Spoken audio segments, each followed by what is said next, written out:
Okay, thank you, and from the Academy, and thanks to Riot for being here to answer a bunch of really interesting questions, I hope. So I've got to introduce some people. Paul, PABRO, Bellezza. Hi. Hi. My name is Paul. Champion Production, by the way. Ryan Morello Scott, lead champion designer. Hey, guys. And Jeffrey LYTE Len, designer. Okay, so it's a little bit of a game show here, guys. So I'm going to ask some questions, and some of these, they don't even know what they're going to be. They just came from the community, and if they're surprised and Brandon doesn't want them to answer them, tough. They're going to have to answer. So let's cue it up, man. Let's get the first question. Okay, Summoner Fire asked, is it a long-term goal to make all champions viable for competitive play? Who wants that? Yeah, I'll go ahead and get started on that. From a long-term perspective, yeah, absolutely. But one thing that's more important when we develop a champion is to make sure it's fun and interesting first, right? So, you know, maybe like Zyra or Diana might be a little too strong when they came out, but what are you talking about? I like them. You would, but that's okay in the short term as long as it's balanceable and we can fix it to make them so they can slot into the competitive game. When we make kind of new mechanics or really try to expand what our characters can do, like we've been doing this year with Varus, Draven, Ziggs, Zyra, Diana, they all do new stuff, right? When we do that, we don't already know how to balance those kinds of characters, right? We don't have characters who are exactly the same in the game, so sometimes we're a little off. But over the long term, it actually becomes easy to balance these characters if they're bringing something new and unique to the table. They can kind of slot in their own special sweet spot or have a niche matchup or something they can use. Okay. Did that make sense to you guys? Excellent. I knew it did. Okay, so what new and different ideas do you want to implement for Season 3? Okay, I can talk a little bit about this one before these dudes jump in and punch me in the face. Overall, we're going to continue to kind of push the envelope when it comes to, in particular, champion design. You know, as Morello was saying, kind of since Ziggs, we've really put ourselves to a challenge to make sure play patterns are really interesting, and also that the art, the theme, and the design really come together to make something super duper cohesive. I mean, the reason why Ziggs works is because he's a crazy effing Yordle with bombs who blows you up. It makes sense, right? I'll give you a counter example of one where I think we could have done better. Look at Rumble. Rumble is a Yordle in a mech suit, right? You're in a mech suit. You have a giant flamethrower and a giant fist. You should get into battle and punch the crap out of someone, right? He kind of looks like a tank, but he plays like a mage. Okay, you know, we're addressing that type of stuff. So I think you can continue to see that going into the future, as well as, you know, Season 3 Championship Series. Have you guys all heard about that? Yeah? I mean, this is pretty amazing. That was like 2 people. I know, it's like, what? Who does not know what this Season 3 Champion Series is all about? Raise your hand. Okay, it's quite up. So, long story short, as you can see what we've been doing with competitive League of Legends, it's growing. If you go into our booth over there, you're going to see the best teams in the world from North America competing for a spot at our World Championships in Season 2 in October in Los Angeles. That's just the beginning. Next year, we're going to have salaried pro teams from North America, Europe, and Asia, all competing regularly each week, where you will get to tune in on HD streams and watch like you would football or basketball. You get to tune in and see the top levels of League of Legends players play, right? This is pretty awesome. Oh yes. These guys, we're kind of helping them out so that they can focus on just playing League of Legends and training themselves to be the best and bring the best kind of entertainment to all of you summoners who are fans of this. So Season 3 is going to be rad because I don't think that's really been done outside of maybe Korea before, and that's unprecedented, and we're just super pumped to support that and do that. And maybe Morello can jump in here too. We're also going to be revamping some stuff. We've done champion reworks like the recent Katarina and the Eve and Twitch one. Hey, you guys like that? Yeah!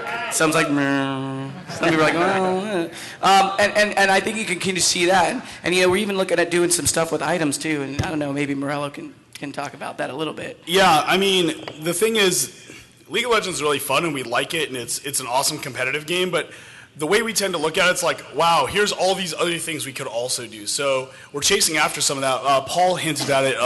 Items is kind of one of the things I think is not as fun as it needs to be. It works. It's not unbalanced, but you see very similar builds each game. You see, it's a lot of stats and not quite as much necessarily big items that do gameplay. And items I'm kind of thinking of are like Shirelia's Reverie or Zhonya's Hourglass, or even like non-active items like Sheen or Ginsu's Rageblade. They change how you think. They change how you play your character, and they make you customize your build kind of to how you want to play. We want to see a lot more of that, and we want to kind of get rid of just all you get is stats when you get more gold, but you get some stats and you also get new gameplay opportunities or different kind of ways you can play your character. That's something I think players have been asking for a really long time, and we just totally agree. It just turns out it is actually a lot of work to do, so it might be a little while, but we're working on that right now, and it's Zifris is on it, which makes, I think, a lot of people feel really good about that. So, Yeah. Hey, and there could be people in here, it's a big prize pot too for next year, so practice out. it's true. Yep. So, I'm not going to pronounce that name, but it's one of our users here. What are your favorite community-submitted skin ideas, and will they ever be put in the game? Sure, I can jump on this one again. So I think you guys have seen in the past when things kind of bubble up in the community, we laugh at this, we love this stuff too, and it's really about making a choice on which one makes the most sense. So is anyone here excited for Astronautilus?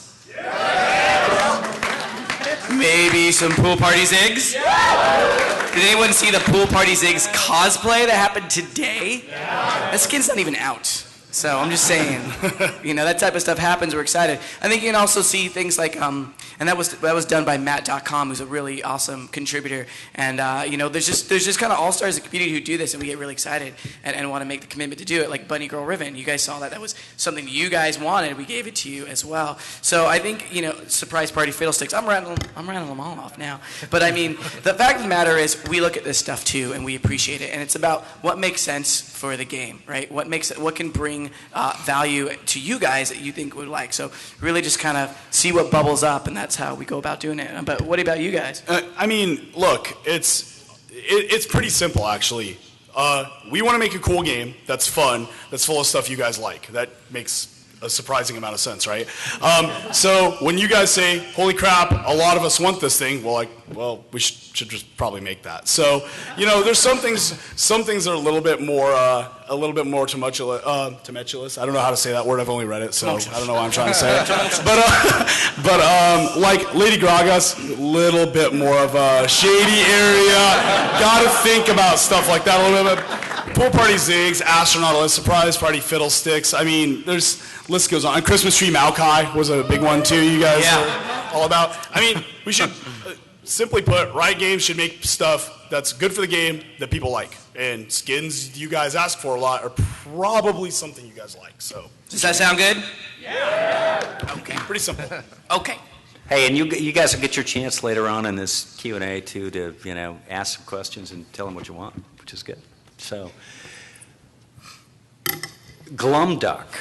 Is Glumduck in the audience? Yeah, probably not. See, right back there's Glumduck. Nah, I'm just kidding.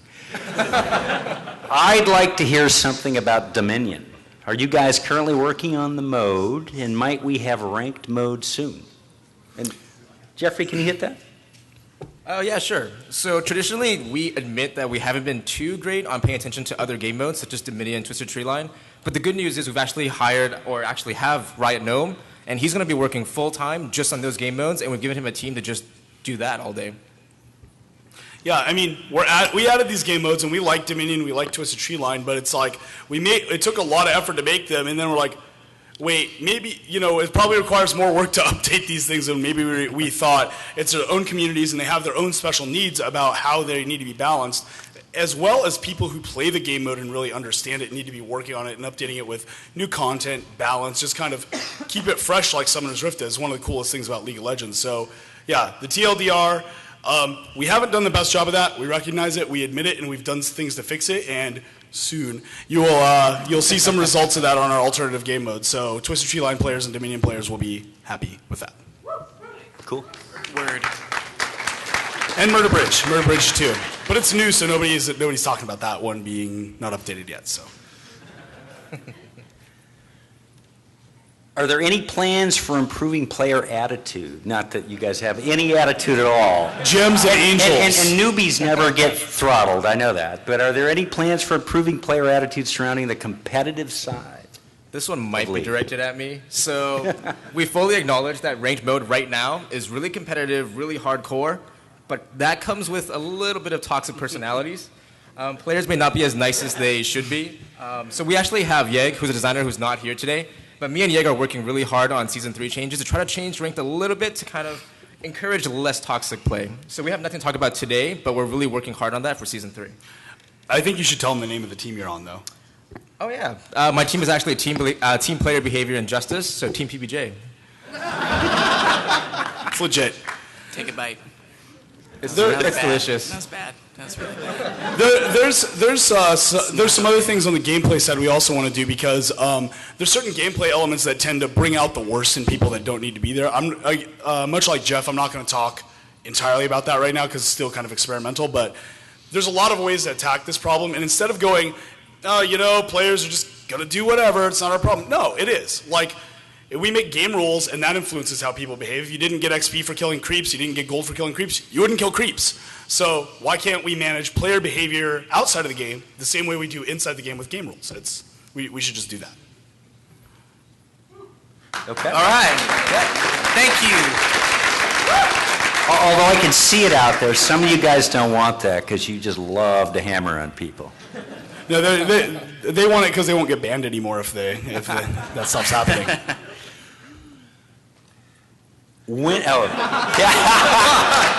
Everybody wants to ask this question. I get to ask it, but you guys don't want to ask it. When will Magma Chamber be released? Magma Chamber where? Is that the question? Okay, this is actually a little bit more complex. A lot of people do ask this question. It's legitimate because, wow, we talked about this. What's going on?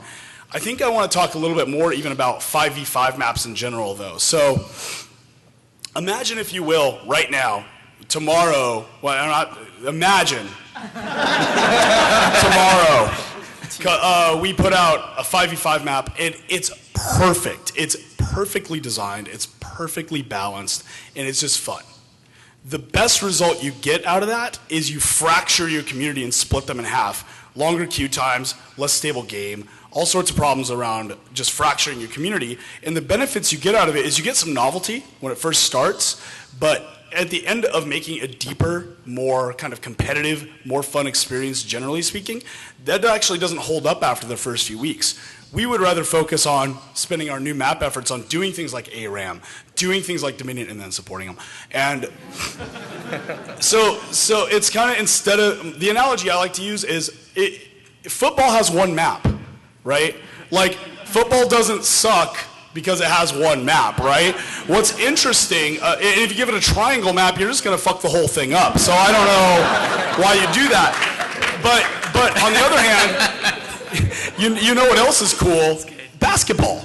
Okay, so instead of making football triangle mode, we'd rather make football and then basketball and then, well, not baseball, baseball's boring, but maybe. I like the hot dogs, man.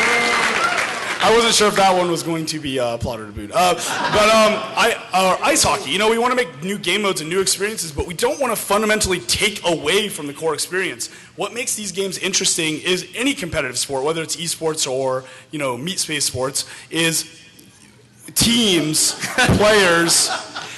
Did he just say that? That's not a real word. That's not a real word either, is it? Okay. But it's about teams. It's about players. It's about personalities. In our game, it's also about characters. So in football, it might be, the Raiders versus the Broncos. But in our game, it's the Raiders versus the Broncos, and the Broncos gave their quarterback a jetpack, and the Raiders gave him a bazooka. And then that's interesting. And I think that's a perfectly awesome game.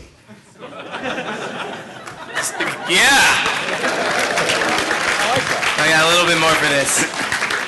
So, pulling into Riot history, if you look at Travis, sorry, it's been a long conference.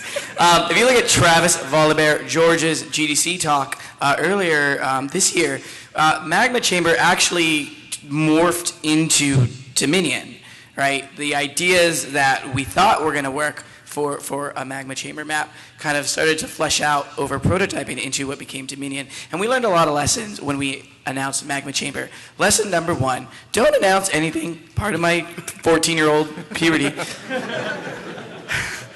Pardon. Don't announce a map with just an image and nothing you can't play. It's a pretty good lesson to learn.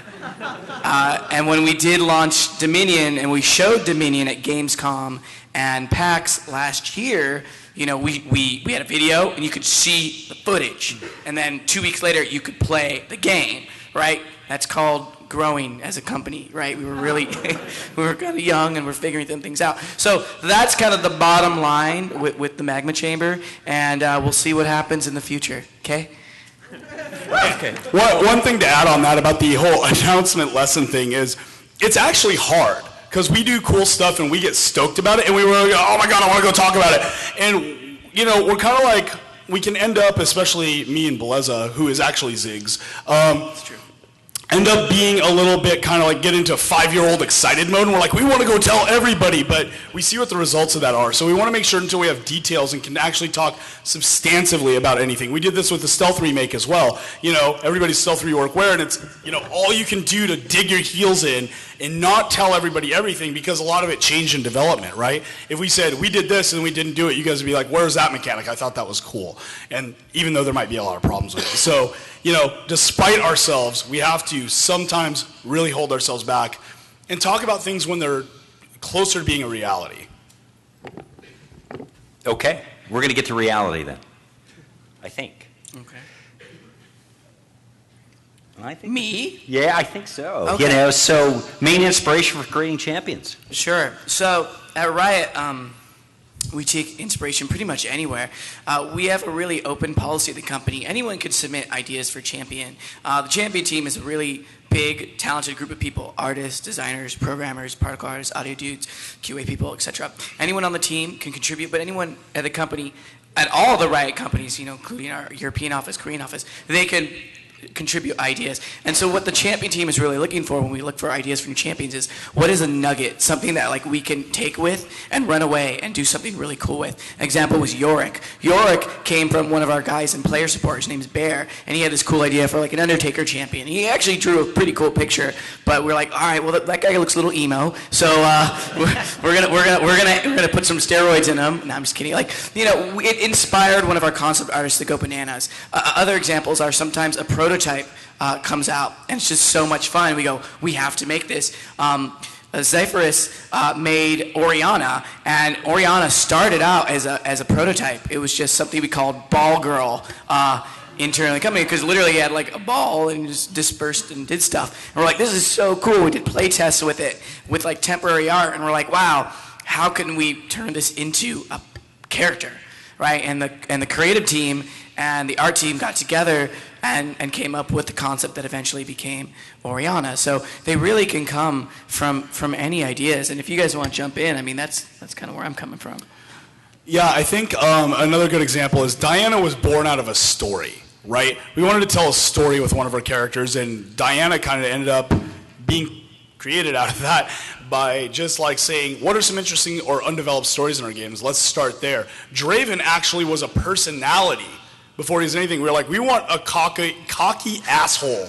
You can play that guy, right? And so actually what's interesting is that makes a lot of the decisions for you. It's like, who should be a glory hog? AD carry. Like, what kind of mechanics should he have? Something that's probably really overly complicated. Like, who really you juggle an axe? Only a dude who's trying to like basically kind of like do this is going to do something like that. So a lot of the decisions you get made is kind of where you start. And one of the most important things, and for Draven, for example, it was this guy needs to feel like the world revolves around him, and the players should feel like they want the world to revolve around him. Which I can't imagine any one of you guys want. Nobody likes that. No. Who likes Draven? Oh, no, see, they didn't want to say yes because of what I just said, too. They're like, oh, no, I'm not that guy. I don't know. There were some hands that went up right away. Look at their summer accounts right now.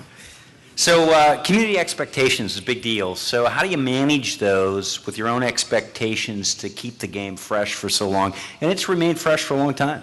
Yeah, so I'll take this one. So we have a really high quality bar at Riot. Like, we really focus on making sure what we bring out to you is really awesome, right? And there's been times where we've held stuff back, and like the earlier lessons we've learned is kind of testament to that. We really want to make sure that we feel they're hitting the standard. So we have a lot of teams internally that help us judge that. First of all, we have company playtest. Everybody in the company plays the game, right? And they all give feedback on new characters, skins, features in PvPnet, etc. So the company is really attuned. It's actually something we kind of hire for, cultural, as a gamer, as people who are fans of League of Legends, to make sure we all kind of on the same page in terms of what we want to bring. A lot of people that we've hired are actually people from the community itself, so we're actively kind of creating this culture that goes, this is where League of Legends need to be. We also have teams like our LYTE Balance team, where all they do is play the game and make adjustments to where we think power levels are, right? So we're looking at what pro players are doing. We're looking at data from all of the users across the world. We're looking at our own internal data and trying to make a call on what is the best and to bring out. So really, we're just trying to do the best we can there, and reading the feedback from you guys in the forums, on Reddit, in emails that we get is a way we gut check that, right? We release stuff and you guys are very vocal. And also, we get in the forums and we talk to you about it to the best that we can, right?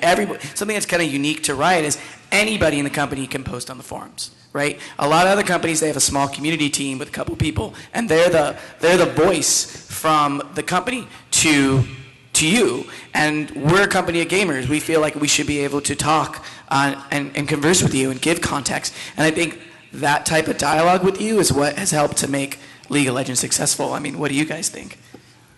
Jeff, maybe Paul brought up the data thing, which I think is really interesting, and you're like 500 times smarter than us about that, so you should probably, what do you think about the data and how we get that data? So data is pretty interesting. So what people don't know about Riot is actually we have teams, entire teams of PhDs, statisticians, data analysts, masters in degrees like aeronautics. So all these people, all they do at Riot is they dig into data all day long. We literally have piles and piles of data about everything you can imagine in the game. One little known fact is players tend to be toxic in like pre-game chat, for example. We can see that. So I'm not sure why you would use that to just be toxic. Other examples, though, like we use data for almost every decision we make. So we know that about, for example, 15% of our players, they visit the forums. But that's not representative of the rest of our player base. So what does the rest of our players actually think about our changes? So we make sure to find different ways to collect feedback from all kinds of players, even if they don't visit the forums or they don't use the surveys and other ways to actually contact us. Basically, data drives a lot of our decisions to help the intuition that we have about certain decisions we make. So how do you get some of that data from the 85% that don't hit the forums? There's a lot of things that we do. So a lot of times, some people here might have received surveys directly from Riot Games. Have anybody received surveys like that? A couple of hands. They're all in the same area, too. We also have certain things we're working on to directly tap questions straight to you guys, like in the client. We want to ask you guys, like, hey, how is that match? So we're working on ways to collect feedback from you guys more directly in the future. One other thing that Paul touched on that I think is really interesting and unique about Riot, about how we kind of manage this, so I'm going to call out somebody, a Rioter in the audience right now, and he knows who he is over there. It's Chris Heinz is one of our guys who works with public relations and things like that. In a lot of cases, that might be a guy who doesn't play the game that he works on or something in a lot of companies.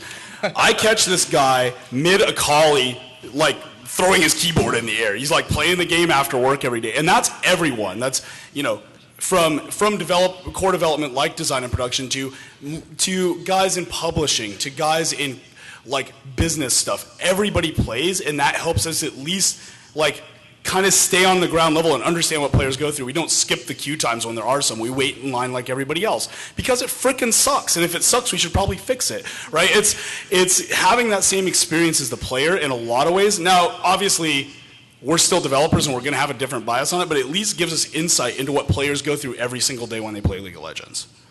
Cool. So, oh man, what's up with the bans for excessive reporting?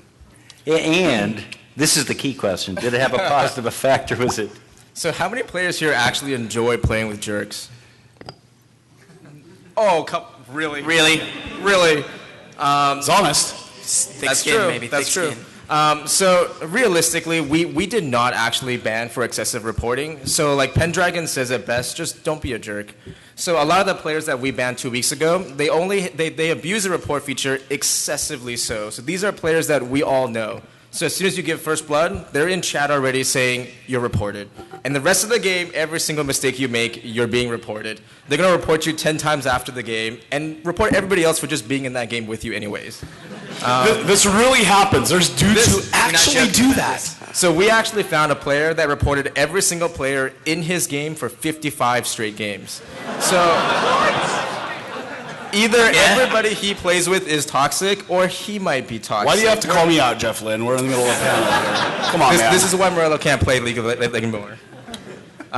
So yeah, we didn't ban just for excessive reporting. For almost everybody in here, like just report players that you feel aren't good players in the game, experience-wise, in terms of personality, or they're being really toxic in language, or they're being racist. Report those players.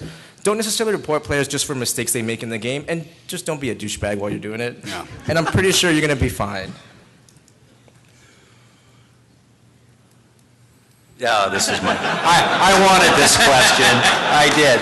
Well, who added the shake? 12-finger Jim got this question, but I wanted this. Darius shake. Do it again. What is he doing here anyway? He's dunking. Yeah, he is dunking. Dunking something. So Darius is always a controversial balance subject. I'll get a little bit more into balance philosophy with it. Darius specifically isn't overpowered. Darius isn't causing actual balance damage to the game, but holy shit is that dude frustrating to fight against in a lot of cases, right? So this is something we need to go back and take a look at. For Darius's example, we want a straightforward warrior type who just goes at you and goes rah, rah, rah, and kills you, and it's everybody else's job to deal with him. That's a character archetype that a lot of people enjoy, and while everybody on the forums is yelling about it, for every 3 people yelling about it, there's 10 people playing him every game. So, let's be fair. This is cool to a lot of people. But, what we want to do is we want to retain kind of what I like to call Noxian bunny hop, where you just through all the guys, but make it so it has some more interesting counterplay afterwards, or make it so that he has a slower build-up time on his bleed stacks. Some things like that can make it so fighting against Darius makes you use your brain too, and gives you some options, and then Darius also can do big crazy stuff, but he has to work a little harder for it. Specifically, I think the problem of why Darius is so frustrating and is so called out in the game is he actually lacks some of the normal counterplay that we normally have between champions. League of Legends is really big on counterplay between champions, which is a kind of a designery way of saying when 2 people fight, they should interact with each other. It shouldn't be this guy pushes the button and this guy explodes, right? It should be like, okay, this guy did something. Now what am I going to do in response? Then what's he going to do in response? Then what am I going to do in response? And that's why we think our combat's actually like really interesting. And when you watch a team fight, you're sitting there like this the whole time. You don't know what's going to happen right away. Anything could happen in the middle of that fight, and that makes combat interesting. Darius is a pretty good example of where we didn't pay quite enough attention to that, and we're going to go back and do some adjustments on that. So, I'll believe it when I see it. Believe it. TM.